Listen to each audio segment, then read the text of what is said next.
I was wondering if you could just tell us and the audience your relationship with Boulez. How did it start? What were your first impressions of him? Yeah, well, I mean, he was my hero.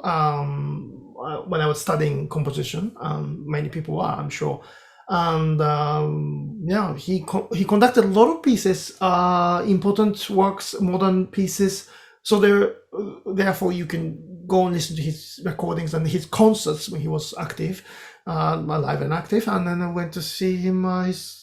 What he conducted, not necessarily his own music, but that's what a lot of composers did back then. And then I think 2003 it was sort of like a call for pieces, but then it was internal. So it was so I was lucky. I at that moment I met Peter Oetvisch. Peter Oetvisch is a very important person for me. I mean, I even say even more important to me than Boulez because yeah, Pierre Boulez, who I mean, I was a big fan of, and then somehow London Sinfonietta at the time they were doing this project, and then they asked me to take part show called Blue Touch Paper, and then they asked we're thinking to have a mentor for the each composers, me too. I was oh okay great. Well, whom do you want? I mean, we can ask for you.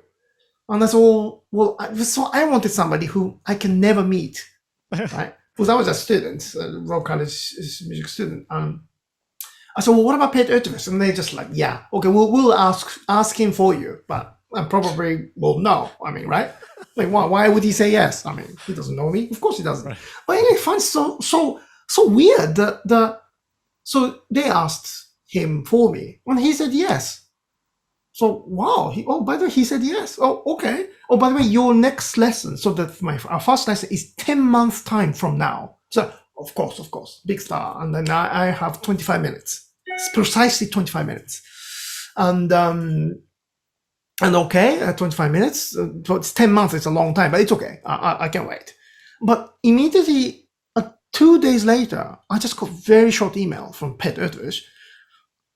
2 emails say, sorry, it's the email I was cut. Yeah, two emails from Pierre Oetvisch saying that yeah, basically I don't know your music. Well, I'm sure I don't know your music. Can you send some? That's it. So this time was not. It was around 2002, 2003. So there are no. I mean, no one really sent like MP3 or PDF score via email. So please post your music to this address. So, actually went to post office and send it. So I had some music scores and recordings on the CDR and so on, and send it to him. And yeah, and then I didn't hear anything from him for until I meet him.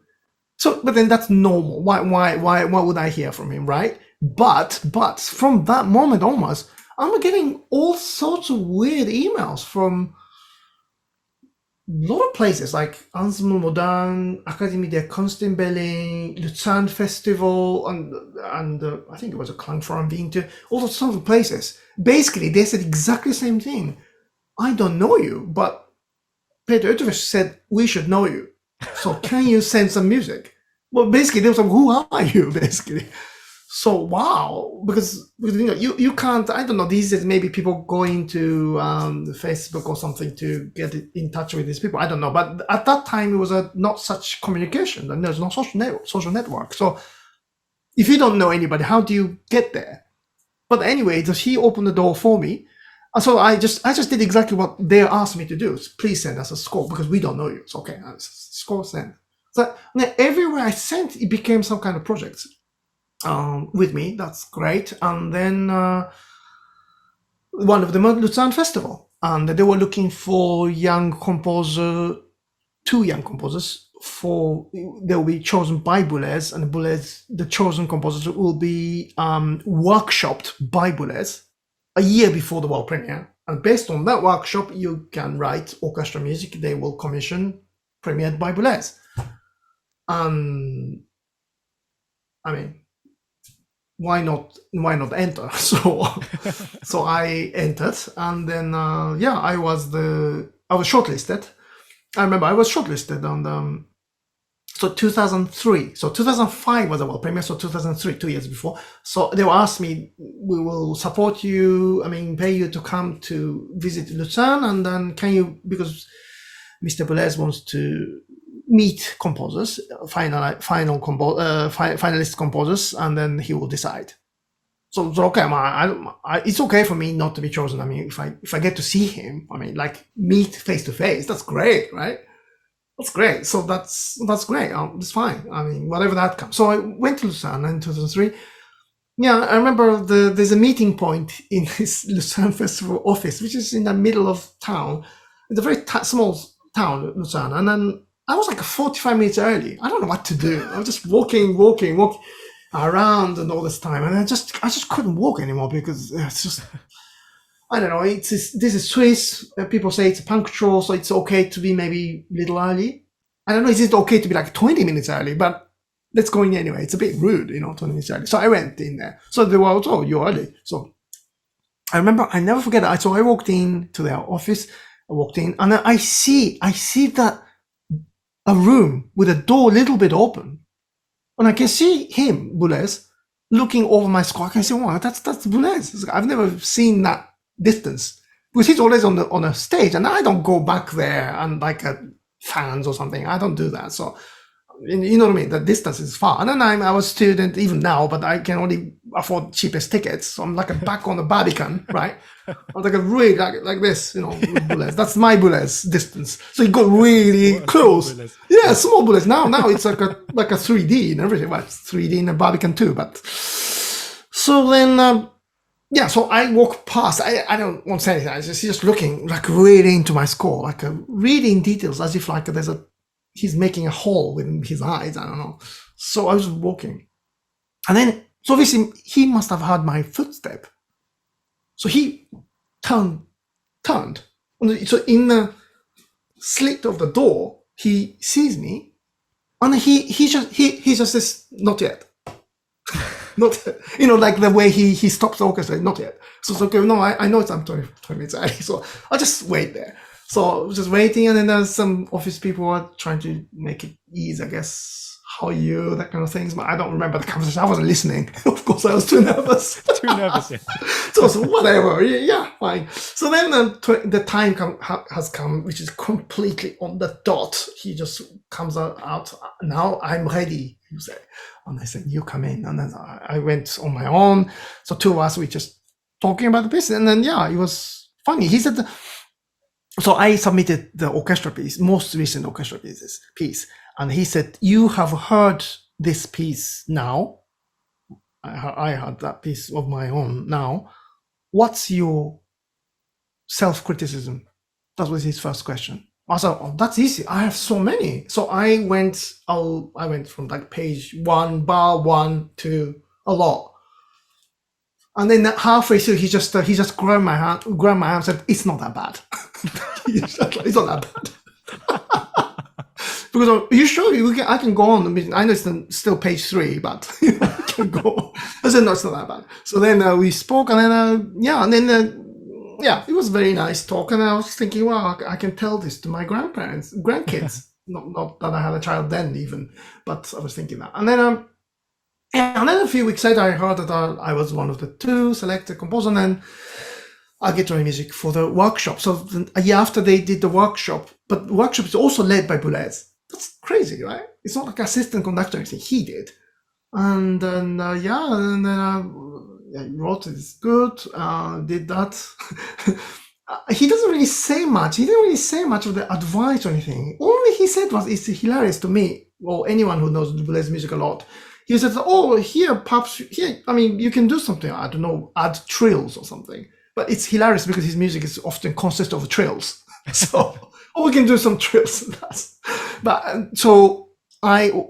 he told me that. So I did rewrote that section. He's right, but I didn't do trills because he said do trills, so I don't do trills. So I did something else, and it was. I don't know.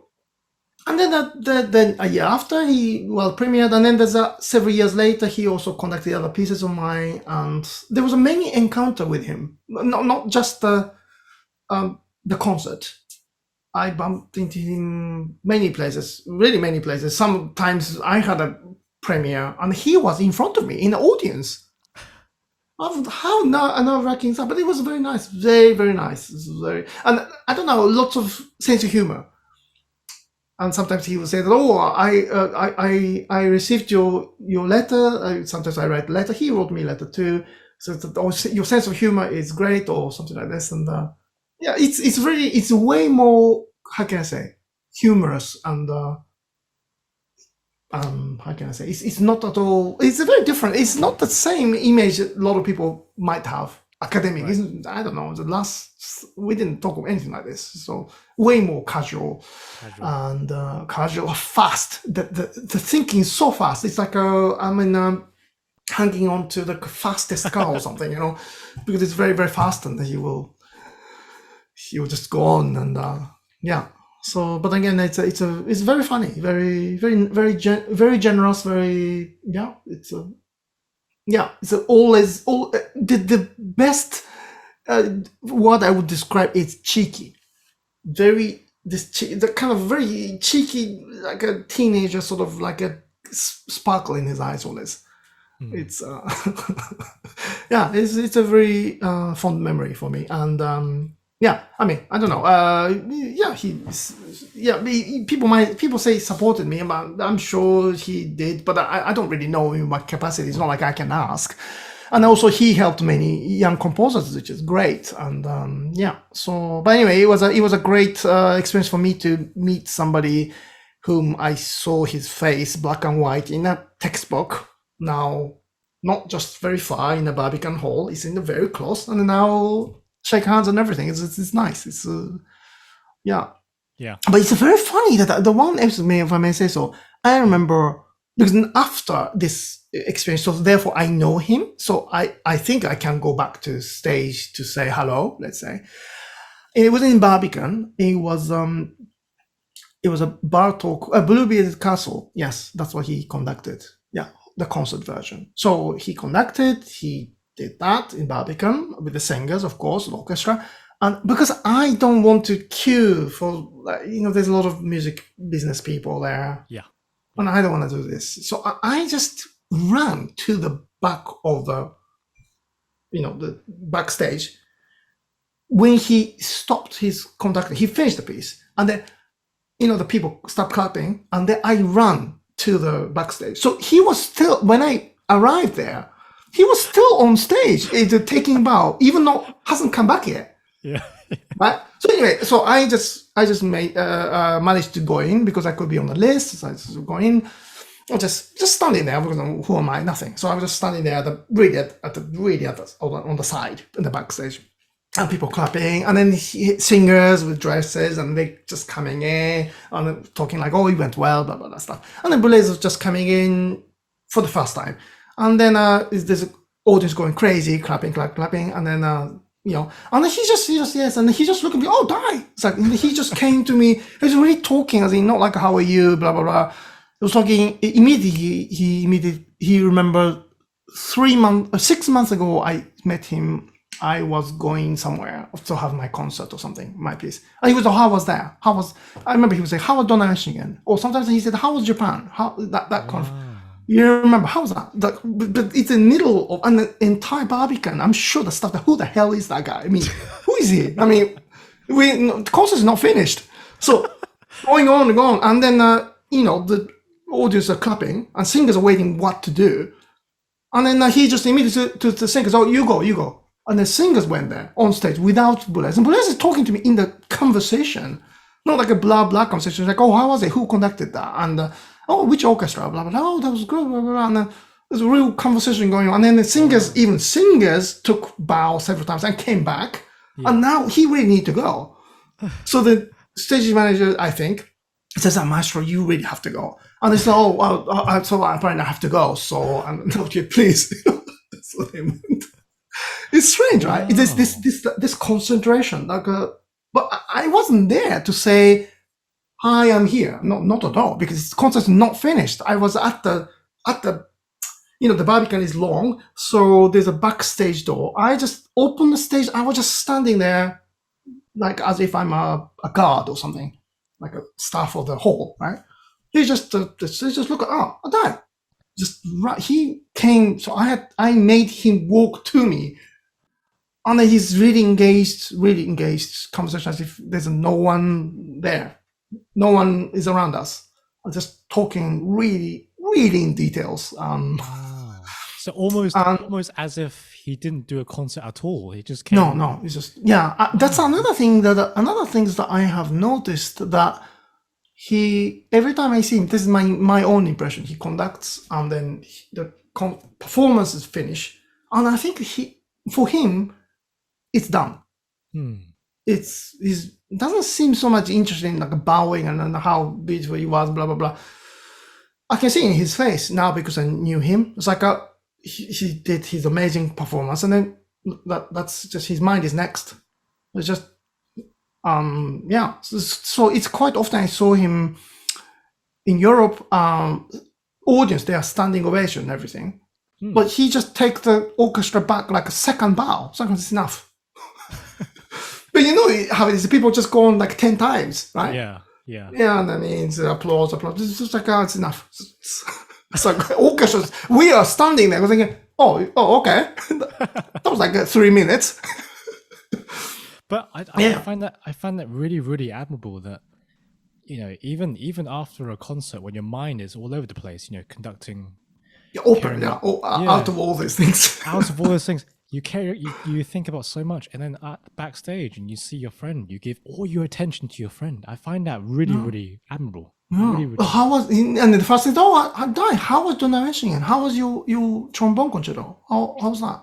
Who conducted that? This is the whole thing. And then imagine that his status, and no one can interrupt this conversation, and then everybody's mind, I could see like as if it's in a manga, like a bubble. Say, who the hell is that guy? Who is he?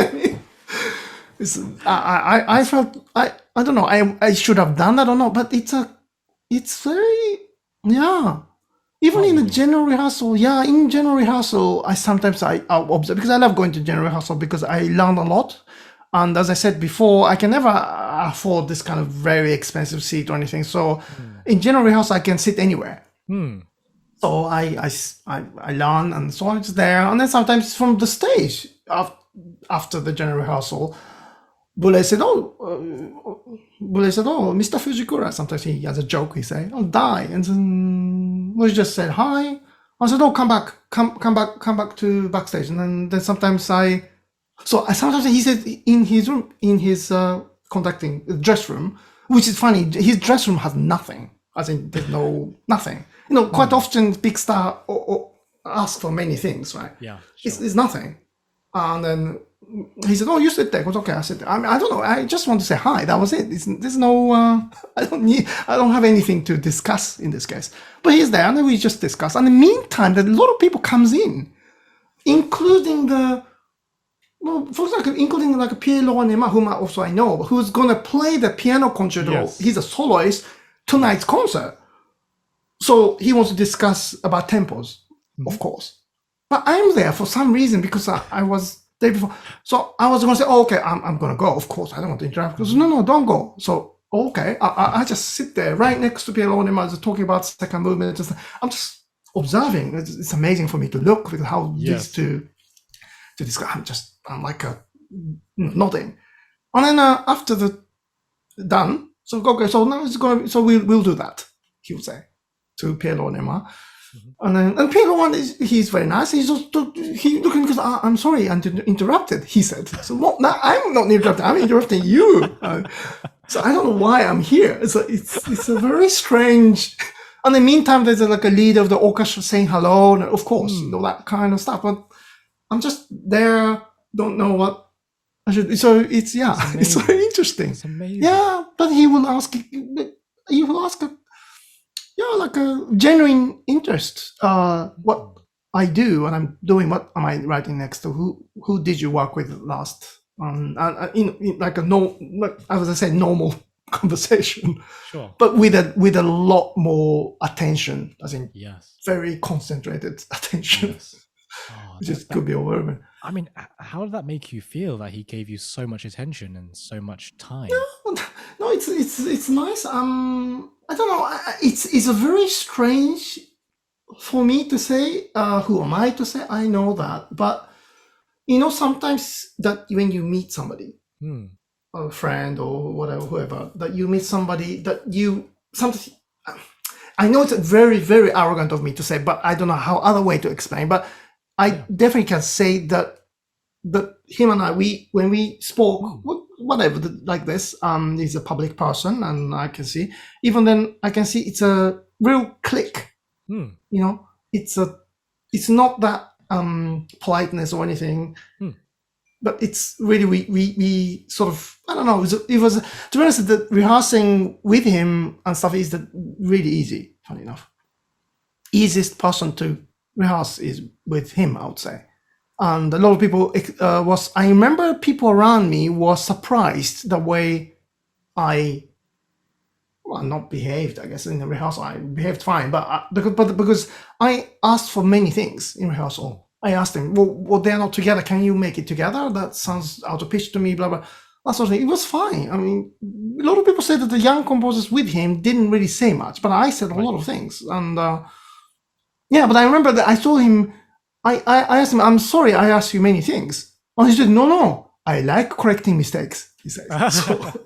So it was really fine. It's really not a single weird, there's no ego, at least with me, there's nothing like that. It was a very down to the business. Let's get on with work. It's that's not what I mean, like a politics, as in like, oh, you know who I am. Not now, just this music, sound, and somebody's F sharp is too sharp. Let's fix that. And we fix that, and that is too loud. Yeah, you're right. That's too loud. I'm sorry, I couldn't hear the piccolo. It's probably my fault. But okay, you play a little bit quieter. Okay, it's everything very fast. 2, 3, 1. Did you hear that? Yes. Good. Next. Very fast. Yeah, but then it's never. It's never weird. You know what I mean? Like a personal. Game. Well, not with me. It's just very. In a good sense, it's very dry, as in a good way. It's like let's do the task, and this is the work. Let's do the task, and we feel good because it's fixed, and then So absolutely. I don't know. It's a strange. It's not always like that with the conductors. Let's say, because conductors always have sometimes I don't know why they have to do their thing, the conductor thing. Sometimes and then sometimes it gets very boring, but with him, it was, at least with me, it was direct. Yes, there was that deeper chemistry between you two. Yeah, that allowed it to happen. Yes. Yeah.